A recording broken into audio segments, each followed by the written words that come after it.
నమస్తే అండి, మీ పేరు? ప్రసాద్ అండి. ఏం చేస్తారు ప్రసాద్ మీరు? నాది బీఈడి కంప్లీటెడ్ అయిపోయిందండి. డిఎస్సి ప్రిపేర్ అవుతాను. ప్రసాద్ ఏ ఏరియా మీది? మాది హనుమంతవాడ. ప్రసాద్, ఇప్పుడున్న ప్రభుత్వంపై మీ అభిప్రాయం ఏంటి?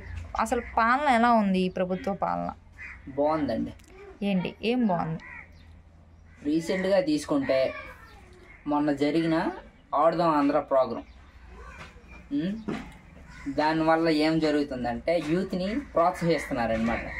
ఎలా? చిన్న చిన్న గ్రామాల నుండి అక్కడ ఉండే యూత్ని వాళ్ళకి నచ్చే గేమ్స్ అనమాట. ఎలా? Cricket, kabaddi, kho kho, volleyball, badminton. ఈ 5 గేమ్స్ వల్ల యూత్కి ఏ గేమ్ అంటే ఇంట్రెస్ట్ ఉంటుందో ఎక్కువగా వాళ్ళని ఎంకరేజ్ చేస్తూ వాళ్ళ యొక్క ప్రతిభని గుర్తిస్తూ వాళ్ళని పై స్థాయి వరకు వెళ్ళేలా ప్రోత్సహిస్తూ, అంటే ఒక్కొక్క స్టేజ్ అనమాట. మండల స్టేజ్, నియోజకవర్గం, డిస్ట్రిక్ట్ లెవెల్, లాస్ట్లో స్టేట్ లెవెల్. ఒక్కొక్క స్టేజ్కి వేరువేరుగా బహుమతులు ఇస్తూ వారిని ఉత్సాహపరుస్తూ ఆ విధంగా ప్రోత్సహిస్తున్నారనమాట యూత్ అందరినీ. దీనివల్ల ఏం జరుగుతుందంటే ప్రతిభ ఉన్న యువతని ప్రోత్సహిస్తూ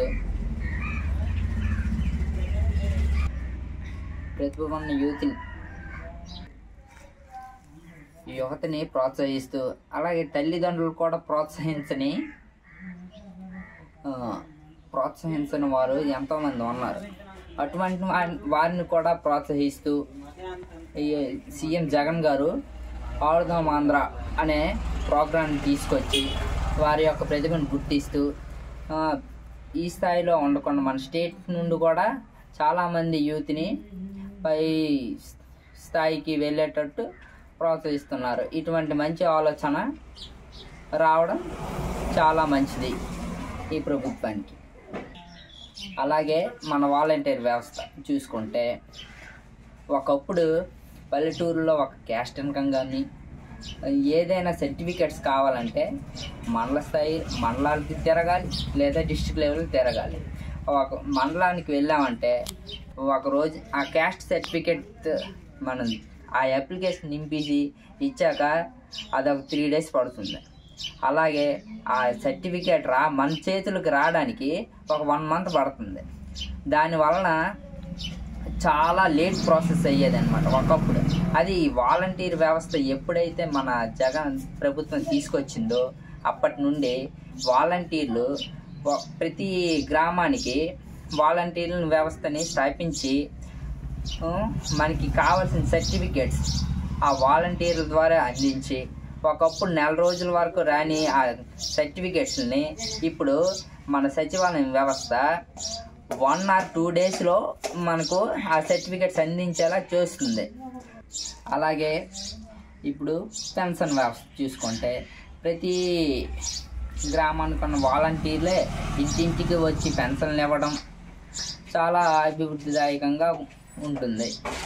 అన్ని పనులను వాలంటీర్లే దగ్గరుండి చూసుకుంటున్నారు. అసలు వాలంటీర్ వ్యవస్థ అనేది ఉపయోగంగా లేదు. అసలు వాలంటీర్ వ్యవస్థ అసలు శుద్ధ దండగా అని కొంతమంది అభిప్రాయపడుతున్నారు. వాళ్ళకంటూ జీతం ఇవ్వడం వేస్ట్ అని కొంతమంది అభిప్రాయపడుతున్నారు. దానిపై మీ అభిప్రాయం ఏంటి? అలా అనుకోవడం చాలా వేస్ట్ అండి.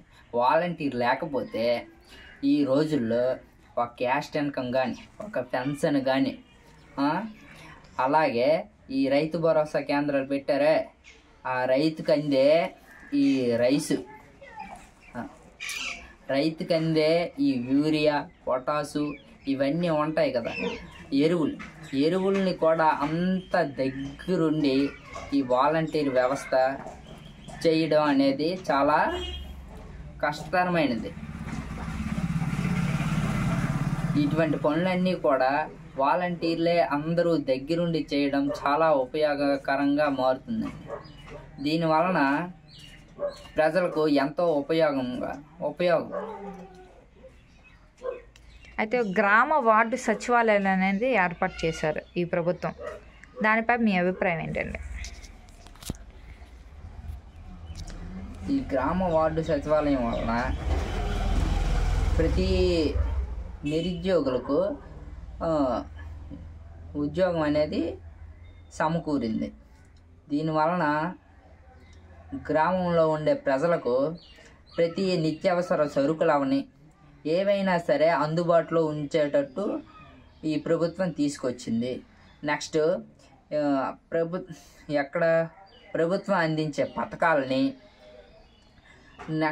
ప్రజలకు అందించే విధంగా ఈ వాలంటీర్లు వీళ్ళందరూ సక్రమంగా ప్రజలకు అందజేస్తున్నారు.